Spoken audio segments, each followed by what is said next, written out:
এর আগে যত রকম পিঠে বানিয়ে খেয়েছি তার মধ্যে এই পিঠেটা একেবারে অন্যরকম। এত পরিমাণে নরম তুলতুলে হয়, ছোঁয়ার আগেই ভেঙে যায়। আর এর স্বাদ মুখে লেগে থাকার মতো।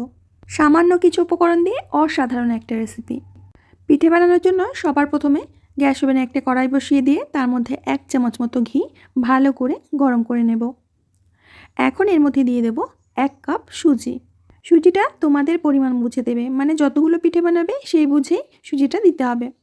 এবার লো টু মিডিয়াম আঁচে সুজিগুলো ভালো করে ভেজে নেব। সুজিটা ভাজবার সময় দিয়ে দেব পরিমাণ মতো লবণ। তো সুজিটাকে আমি সুন্দর করে ভেজে নিয়েছি। এখন এর মধ্যে দিয়ে দেব জল। যেহেতু এখানে আমি 1 কাপ সুজি নিয়েছি, 1 কাপ সুজির জন্য দিয়ে দেব 2 কাপ জল। আর যখন জলটা দেবে গ্যাসের আঁচটাকে বন্ধ করে নেবে। ভালো করে জলটাকে সুজির সাথে মিশিয়ে নিয়ে তারপরে আবার গ্যাসটা জ্বালিয়ে দেবে। আর লো আঁচেই কিন্তু সুজিটা রান্না করে নিতে হবে। ধীরে ধীরে সুজিটা এরকম একটা ডোয়ের আকার নিয়ে নিয়েছে। এখন একটা পাত্রের মধ্যে নামিয়ে নেব।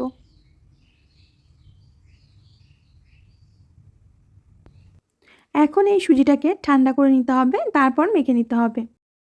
যতক্ষণ সুজিটা রান্না হচ্ছে আমরা নারকেলের পুরটা বানিয়ে নেব। এর জন্য একটা নারকেল কোড়া আর তার সাথে দিয়ে দিচ্ছি খেজুরের গুড়। গুড় আর নারকেলটাকে ভালো করে মিশিয়ে নেব। আমি এখানে নারকেলের পুর দিচ্ছি, আপনারা চাইলে ছানার পুরও দিতে পারেন। তো ভালো করে নারকেলটাকে একটু পাক দিয়ে নিয়েছি, আর এরকম ভেজা ভেজা অবস্থায় নামাতে হবে। এদিকে সুজিটা অনেকটাই ঠান্ডা হয়ে গেছে। এখন সুজিটাকে ঠেসে ঠেসে ভালো করে মসৃণ করে মেখে নিতে হবে। সুজি ভালো করে না মাখলে পিঠেগুলো কিন্তু ফেটে যাবে। এর জন্য সুজিটা অবশ্যই ভালো করে মেখে নেবেন। এবার পিঠে বানানোর জন্য এখান থেকে আমি ডো নিয়ে নিচ্ছি। বেশ কিছুটা ডো নিয়ে হাতের মধ্যে এইভাবে গোল করে নেব। এখন আমি এরকম একটা কাগজ নিয়েছি, পাতলা কাগজ। এর উপরে একটু আটা ছড়িয়ে দেব। তারপরে একটা লেচি ভালো করে এইভাবে আটা মাখিয়ে নিতে হবে। এবার রুটিটাকে বেলে নেব। রুটিটা কিন্তু একটু মোটা করে বেলতে হবে, পাতলা করে বেললে পিঠেগুলো ফেটে যাবে। তো আমি হালকা হাতে চেপে চেপে রুটিটা বেলে নিচ্ছি।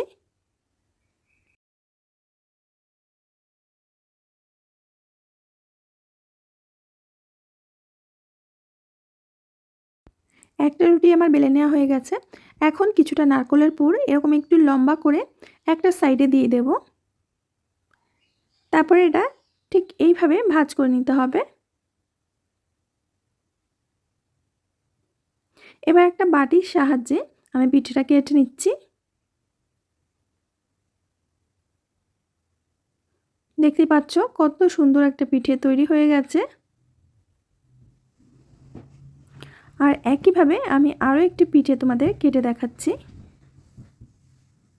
চাইলে তোমরা পিঠেগুলো হাতে তৈরি করতে পারো, মানে হাতে বাটি বানিয়ে যেমন আমরা পুলি পিঠে বানাই ঠিক তেমনভাবে বানাতে পারো। এইভাবে বানালে প্রত্যেকটা পিঠে একই মাপের হবে, দেখতেও সুন্দর লাগবে। তো বন্ধুরা, একে একে প্রত্যেকটি পিঠে আমি তৈরি করে নেব।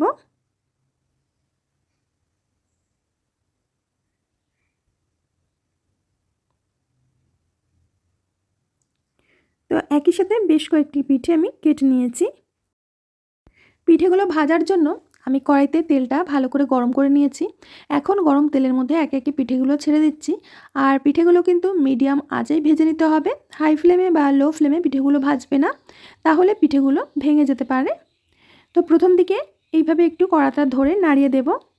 পিঠে দেওয়ার সাথে সাথেই কিন্তু নাড়তে যাবে না, যখন পিঠেগুলো ওপরে ভেসে আসবে তখন এইভাবে নেড়ে দিতে হবে।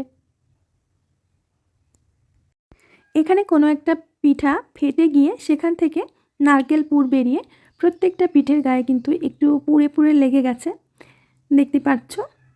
তো বন্ধুরা, মিডিয়াম আঁচে পিঠেগুলো খুব সুন্দর করে এরকম লাল রং করে ভেজে নিয়েছি। পিঠেগুলো ভাজা হয়ে গেছে, এখন নামিয়ে নেব।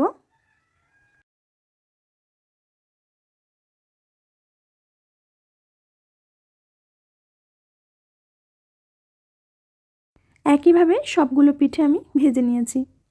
এখন চিনি শিরা তৈরি করার জন্য দিয়ে দেবো 1 কাপ চিনি, আর ওই কাপেরই 1 কাপ জল। দিয়ে দেবো ফ্লেভারের জন্য কয়েকটা এলাচ। এখন চিনি শিরাটা খুব ভালো করে ফুটিয়ে নেব।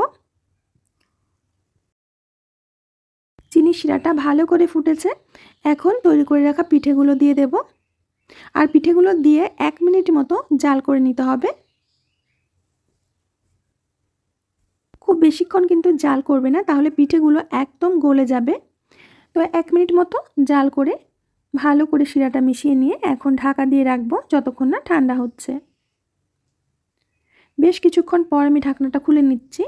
আর আমরা যে স্টিলের কড়াইতে দিয়েছিলাম, এই যে সেই কড়াই থেকে আমি ওই প্যানের মধ্যে ঢেলে রেখেছি, যাতে পিঠেগুলো আমার তুলতে সুবিধা হয়, ভেঙে না যায়। তো একটা প্লেটের মধ্যে পিঠেগুলো আমি নামিয়ে নিয়েছি। আর পুরো রস ভরে একেবারে রসে টইটুম্বুর হয়ে গেছে। একটা পিঠে আমি তোমাদের কেটে দেখাচ্ছি যে কতটা পরিমাণে নরম তুলতুলে হয়েছে। আর এর মধ্যে যে নারকেলের পুরটা ভরা আছে, খেতে যে কি মজার লেগেছিল আমি তোমাদের বলে বোঝাতে পারবো না। তোমরা বাড়িতে বানিয়ে খেয়ে তবেই কমেন্টে জানাবে যে এটা খেতে কেমন লেগেছিল।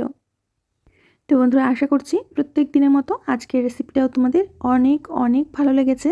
ভালো লাগলে লাইক, কমেন্ট, শেয়ার করবে। আমি আজ এখানেই বিদায় নেব। আবার আসবো নতুন রেসিপি নিয়ে। ততক্ষণের জন্য সবাই ভালো থেকো, সুস্থ থেকো, সকলকে সুস্থ রেখো।